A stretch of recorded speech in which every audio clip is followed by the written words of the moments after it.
কালা কালা কালা কালা কালা কালা কালা কালা খোল তালা খোল তালা খোল তালা খোল।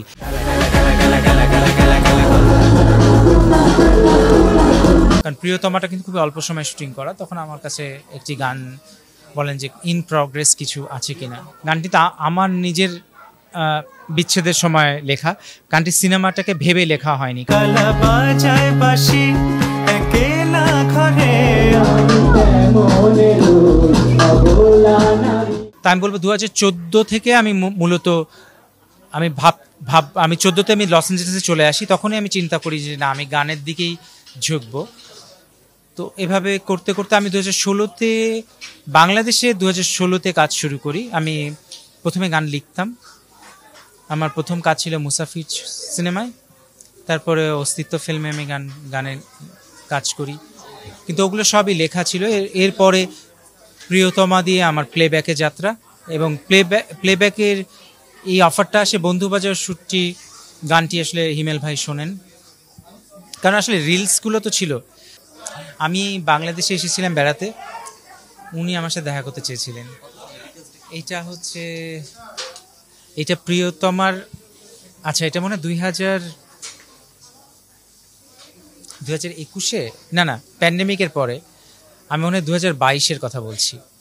22-এ আমি যখন বাংলাদেশে আসি, উনি আমার সাথে দেখা করতে চান, একটা মিটিং করতে চান। তো আমি ভেবেছিলাম, মানে আমি ওনার সাথে যখন দেখা করি, আমি আসলে বুঝিনি কি বিষয়ে কথা হচ্ছে, কারণ উনি অনেক প্রশ্ন করেছিলেন আমাকে, কিন্তু প্রশ্নগুলো মিটিং কেন করলেন আমি কিছুই বুঝিনি। এরপরে আমি যখন ইউএসএ চলে যাই, হঠাৎ করে ওনার সাথে আবার যোগাযোগ হয় এবং উনি বলেন যে আমার কোনো গান এই মুহূর্তে আছে কিনা। ওনারা একটা ছবির কাজে হাত দিচ্ছেন, খুবই অল্প সময় ওনাদের হাতে।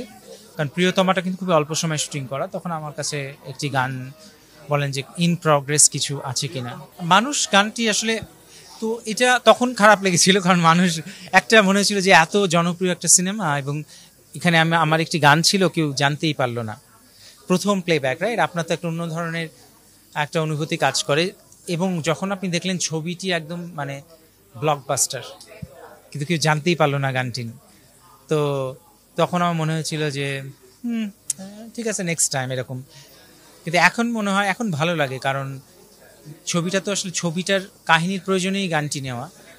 এবং আপনি এখনও যদি দেখেন, ওই গানটি একটি টাইমলেস একটি গান। ওই গানের সময় যা ওনাদের অভিনয়, এক্সপ্রেশন এবং সব কিছু এত চমৎকার করে পিকচারাইজেশন করা, এখানে ওরকম সিনেমার সাথে যোগ হওয়া, এবং যে গানটি উনি নিয়েছেন, গানটি তা আমার নিজের বিচ্ছেদের সময় লেখা। গানটি সিনেমাটাকে ভেবে লেখা হয়নি। কাজেই গানটি যখন আমার মতো করে আমি করছিলাম, আমার মতো করেই সাউন্ড ডিজাইন করেছি, এবং উনি যে নিয়েছেন গানটি,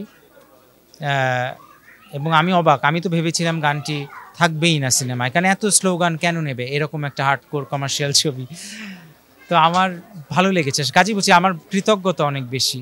কাজী ওই প্রত্যেকটা বিষয় আজকে আমাকে এই পর্যন্ত আনলো। কিন্তু আমার মানে মনে হয়েছিল সে সময় যে মানুষ জানতে পারলো না কারণ গানটার সেভাবে ভিডিও আসেনি, ওটা মনে হয়েছিল। কিন্তু পরে মনে হয়েছিল যে ভিডিও আসুক না আসুক, আমি তো ইতিহাস, গানটা তো আসলে ওখানে আছে। আজ থেকে আপনার 50 বছর পরেও যখন মানুষ গিয়ে ওই ছবিটি দেখবে, গানটি ওখানে আছে, এবং ওই গানটি একটি ফোক গান।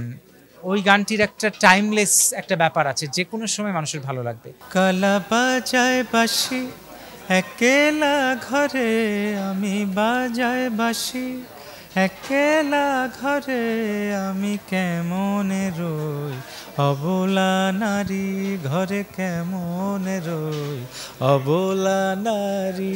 কালা চাবি নিয়ে আয় দুয়ার খুলি হায়, নে না তোর বাড়ি।